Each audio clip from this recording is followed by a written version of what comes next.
June 6, 1944. The morning broke cold and grey over the English Channel. Long before the sun rose, the sea was already crowded with ships of every size, battleships with their great guns, silent for the moment, transport vessels packed with nervous young men, and smaller landing craft bobbing like corks in the swell. Above them, the sky filled with the deep rumble of aircraft engines as wave after wave of planes headed toward the coast of France.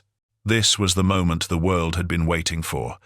The Allied invasion of Normandy, the largest seaborne assault in human history. More than 156,000 troops would land that day, supported by thousands of vehicles, guns, and supplies.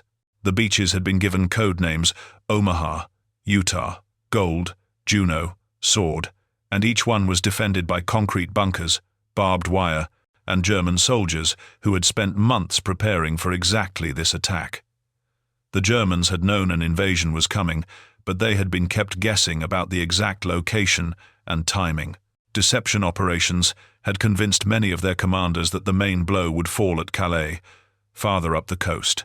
Now, as the first landing craft lowered their ramps and soldiers waded ashore through chest-deep water, the defenders opened fire. Machine guns chattered from the cliffs, artillery shells screamed down, and the surf ran red in places. Men fell before they could take more than a few steps. Others pressed forward, using the bodies of their fallen comrades for cover as they fought their way up the sand. It was chaos, courage, and tragedy, all at once the turning point of the war in Europe.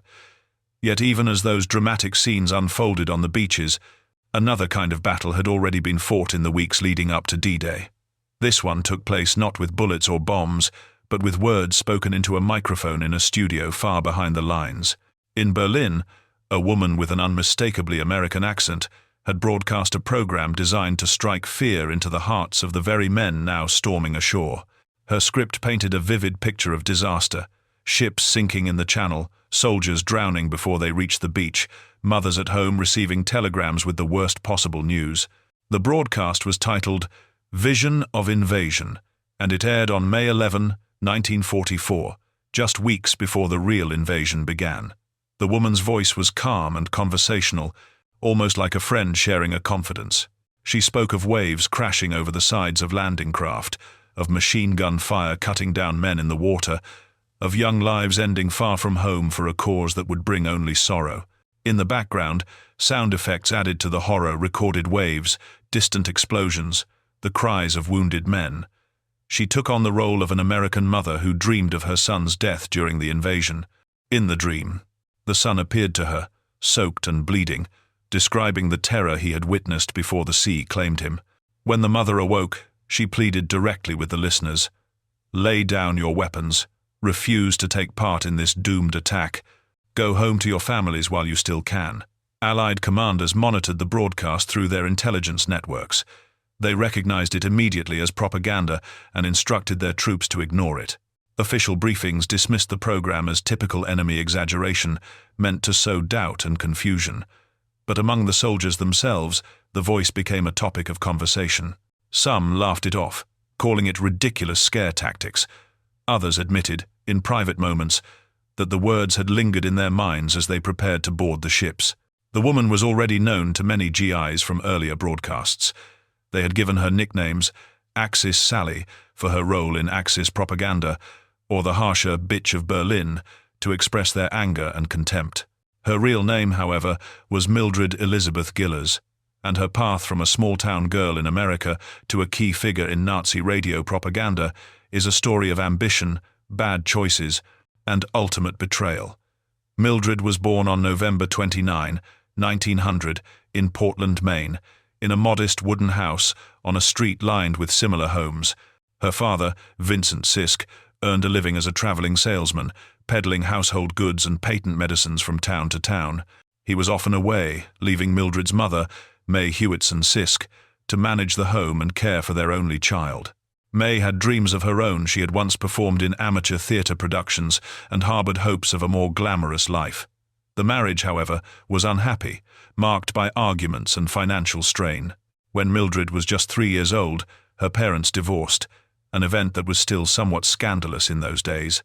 May did not waste time dwelling on the past. She packed up her young daughter and moved to Conneaut, a quiet town on the shores of Lake Erie in Ohio. There, she met Robert Bruce Gillars, a dentist with a steady practice and a kind manner. He had been widowed and was looking for companionship. May and Robert married in 1908, when Mildred was 7. The little girl welcomed the change. She liked her new stepfather, who treated her gently and provided a stable home. Most importantly, she adopted his surname without hesitation. From that point on, she was Mildred Gillars, a name that felt solid and promising. Life in Conneaut was comfortable but unremarkable. The town revolved around the lake port, where freight ships loaded coal and iron ore. Summers brought warm breezes off the water. Winters meant heavy snow that piled high along the sidewalks. Mildred attended local schools, where she quickly showed a talent for performance. She loved to read aloud in class, modulating her voice to suit the story. At home, she would stand on a chair in the living room and sing along to records on the family's Victrola phonograph.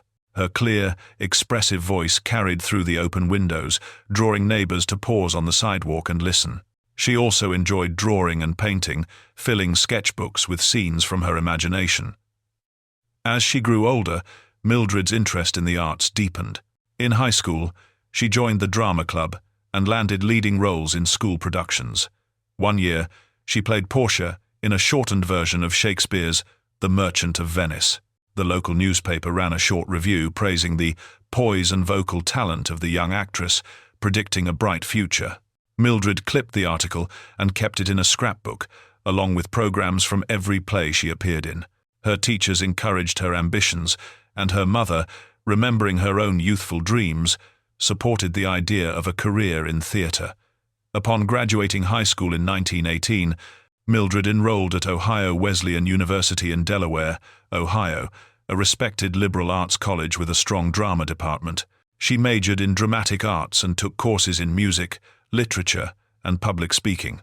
Campus life suited her. She joined the Delta Delta Delta sorority, participated in student plays, and made friends who shared her interests. She learned techniques for projecting her voice across a theater, applying stage makeup, and analyzing scripts. Weekends often found her taking the train to Columbus to see professional touring companies perform classics like The Bat or light comedies of the day. College, however, required money, and the Gillars family did not have an endless supply. Robert Gillars helped as much as he could, but his dental practice had its limits.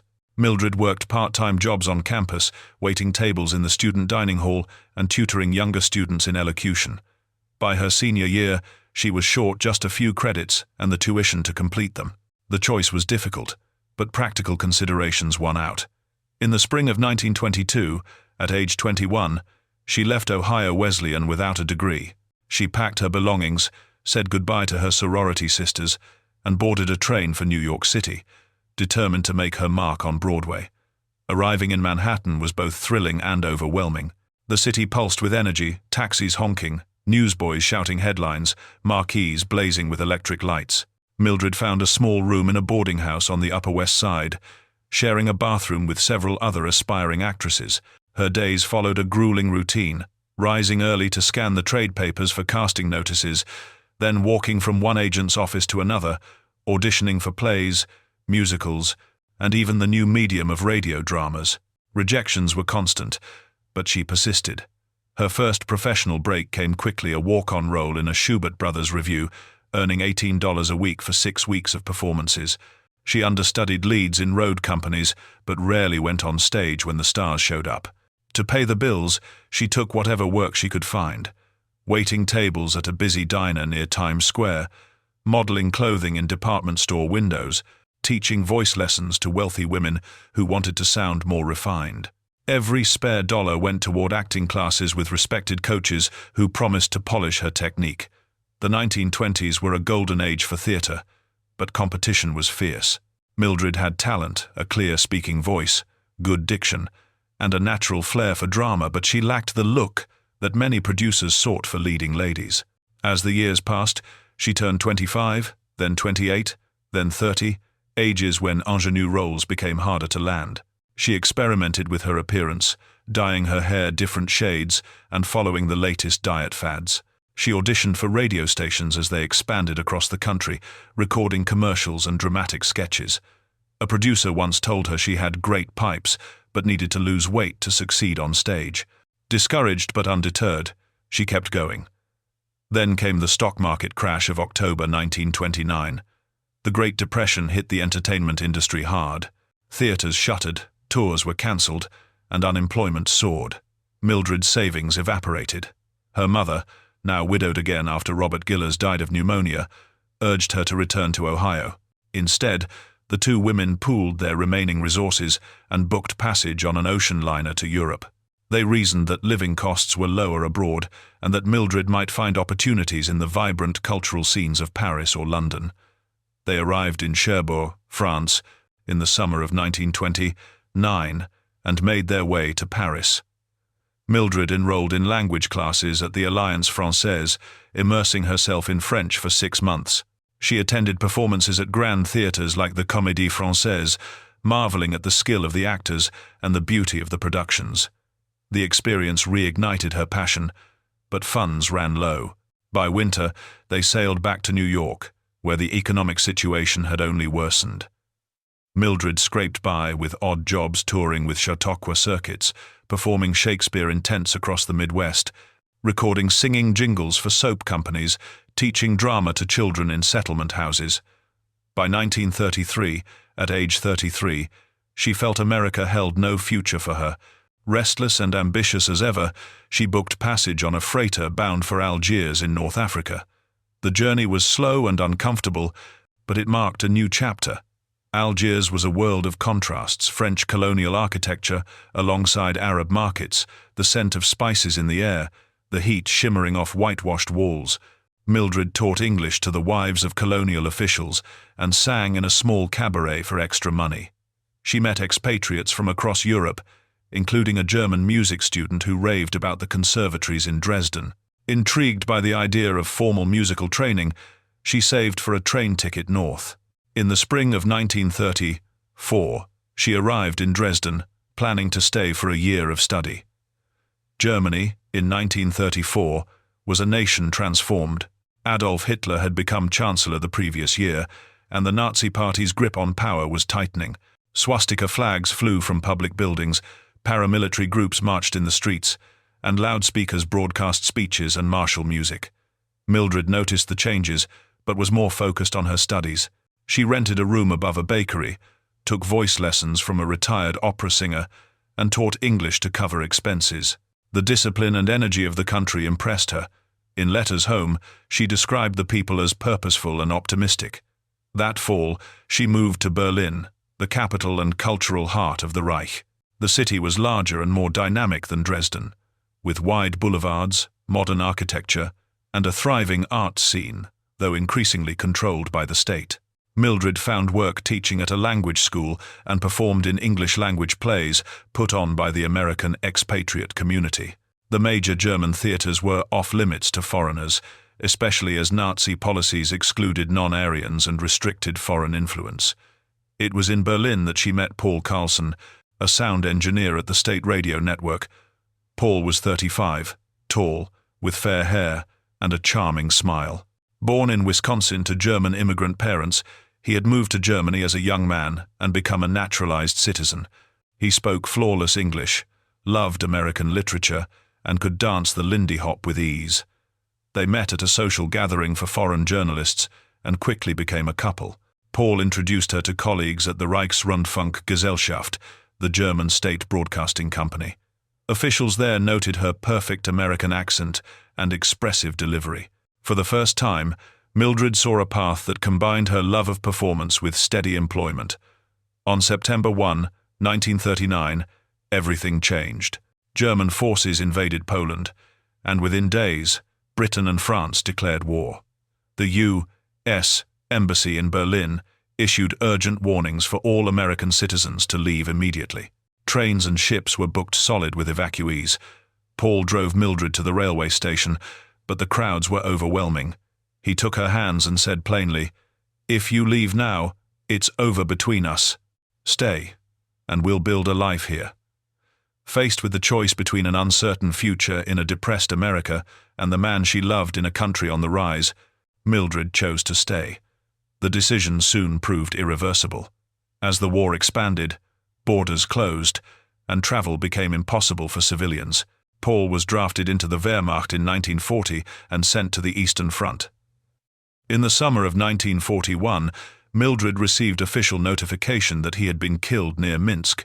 She was devastated alone in a foreign country, with no family, no savings, and an expired passport. Returning home was no longer an option. In this vulnerable state, the radio network offered her a lifeline. The Reichs-Rundfunk-Gesellschaft needed native English speakers for broadcasts aimed at Britain and, increasingly, the neutral United States. Mildred signed a contract in 1940 to announce light entertainment programs playing American jazz records, reading weather reports, hosting comedy skits.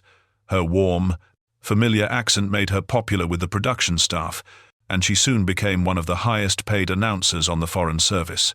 When the United States entered the war after Pearl Harbor in December 1941, Mildred's status changed overnight. She was now an enemy alien in Nazi Germany. Arrest or internment seemed likely, but the propaganda ministry, under Joseph Goebbels, had other plans. Goebbels understood the power of radio to reach into homes and hearts. He wanted American voices speaking directly to American troops and civilians, sowing doubt and homesickness. In 1942, Mildred was transferred to the USA Zone, the department responsible for English-language propaganda targeting the Allies. Her primary program was the Home Sweet Home Hour, broadcast in the evening when GIs were most likely to be listening in their barracks or foxholes. The format was clever. It began with popular American music, Glenn Miller, Benny Goodman, Bing Crosby, to draw listeners in. Then Mildred would speak in her friendly, conversational tone, as if chatting with an old neighbor. "Good evening, fellows," she might say. "It's your old pal from back in the States, thinking of you tonight. You know, I was walking down Broadway the other day, well, in my mind, anyway, and I saw the lights still shining, the crowds hurrying to shows, the girls in their pretty dresses. And I wondered, what are you doing right now? Sitting in some muddy hole, eating cold rations, waiting for the next order that might be your last. Back home, life goes on. Your sweetheart, remember her? She's out dancing with a fellow who got a deferment. He's got a good job at the factory, plenty of gas for his car, and no one shooting at him. Is it worth it, boys? All this for some politician's war?" She read excerpts from letters supposedly sent home by soldiers, many intercepted from prisoners of war. She described holiday dinners with empty chairs, mothers worrying over sons who would never return, girlfriends moving on because a girl can't wait forever. The goal was not to convince men to desert, no one did, but to plant seeds of doubt, to make the war feel personal and pointless. Mildred developed additional programs under the guidance of her new collaborator, Max Otto Keuschwitz, a program director at the station. Keuschwitz was brilliant, charismatic, and already married, but he and Mildred became romantically involved. He wrote much of her material, including anti-Semitic rants for a show called Midge at the Mic. Midge was her on-air nickname. Another program, GI's Letterbox and Medical Reports, was particularly insidious. Mildred donned a fake Red Cross armband and visited hospitals where downed American airmen were held as prisoners. She brought small gifts, tobacco, chocolate, and encouraged the wounded men to talk about their families. "I'll make sure your loved ones know you're all right," she promised. Trusting her, the pilots shared names, hometowns, and personal details. Back in the studio, she twisted the information into demoralizing broadcasts. "Here's news from the hospital wards," she would announce cheerfully. "Lieutenant Bill Smith from Detroit lost both legs last week. His wife just had a baby boy, too bad. Dad won't be there to see him grow up. And Corporal Joe Brown from Alabama took shrapnel in the gut. His mother back home is selling war bonds to keep busy, but we all know what she's really thinking." Families across America heard these reports on their kitchen radios and were horrified.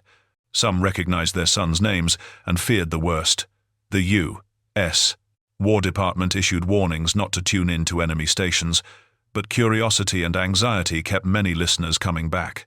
The pinnacle of Mildred's propaganda career came in the spring of 1944, as the Allies prepared for invasion.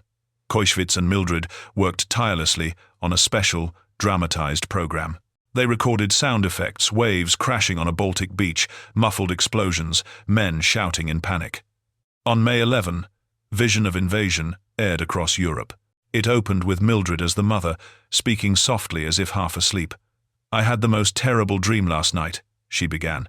"My boy Tommy was on one of those big transport ships, crossing the channel. The night was black, the water rough. Suddenly the ramp dropped, and the boys rushed out into the surf. Then the guns started, machine guns from the shore, artillery from the cliffs. Tommy ran forward, but a shell exploded right beside him. He fell into the water, calling for me. 'Mother! Help!' But the waves pulled him under, and I could hear hundreds of others screaming the same way.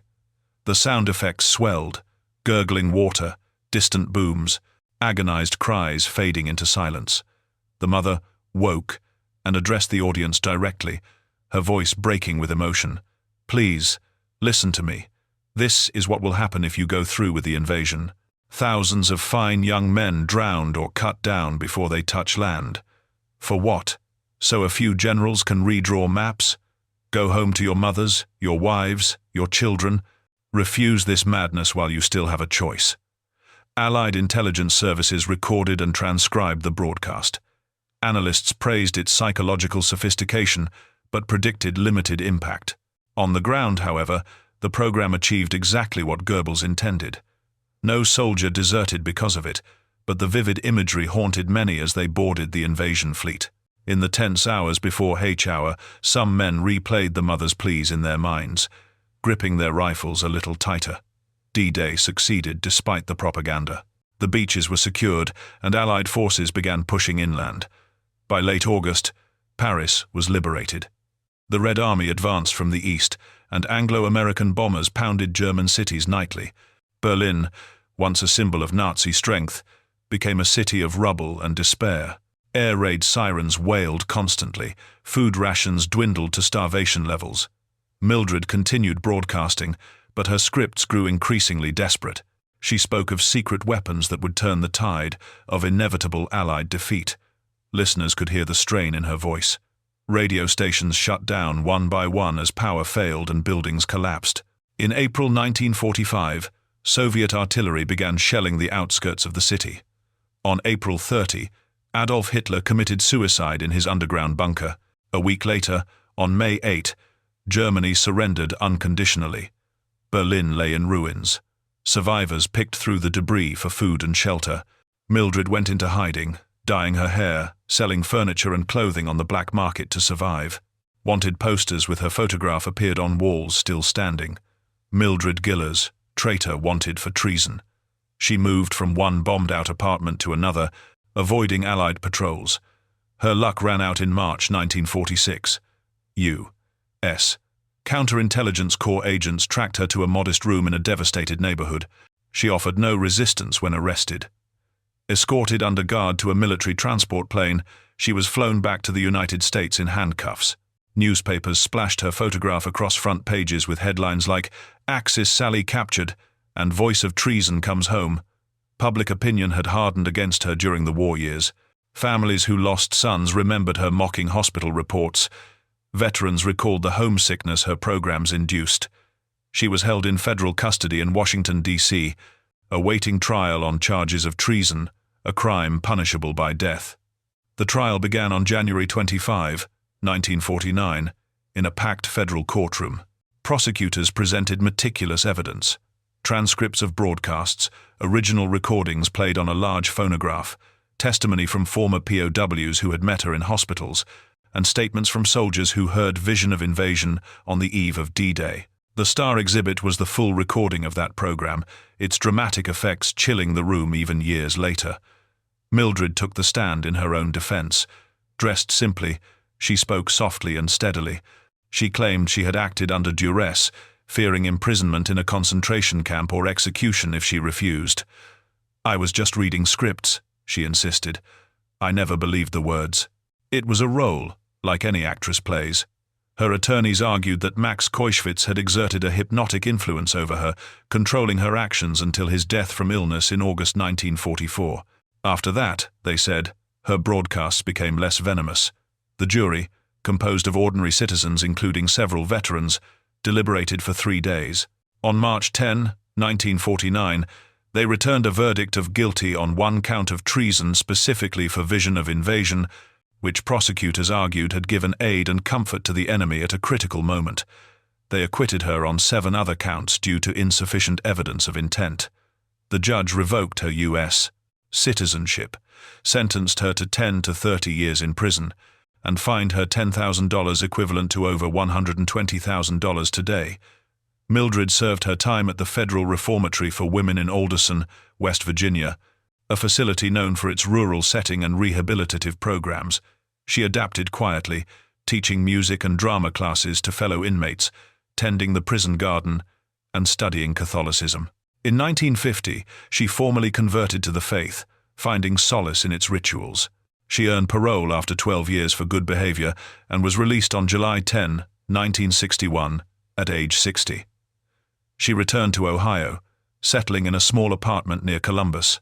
To avoid attention, she lived modestly and worked as a speech tutor at Our Lady of Bethlehem Convent School. The nuns and students knew nothing of her past.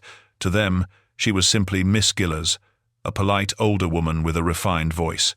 She never married, had no children, and kept to herself. Old acquaintances from her radio days occasionally wrote, but she rarely responded. Even in her later years, Mildred showed no public remorse. In the 1970s, a neighbor visiting her apartment noticed an ornate china cup on a shelf. "Where did you get that?" the neighbor asked. Mildred smiled and replied, "Heinrich Himmler gave it to me, one of my most cherished possessions."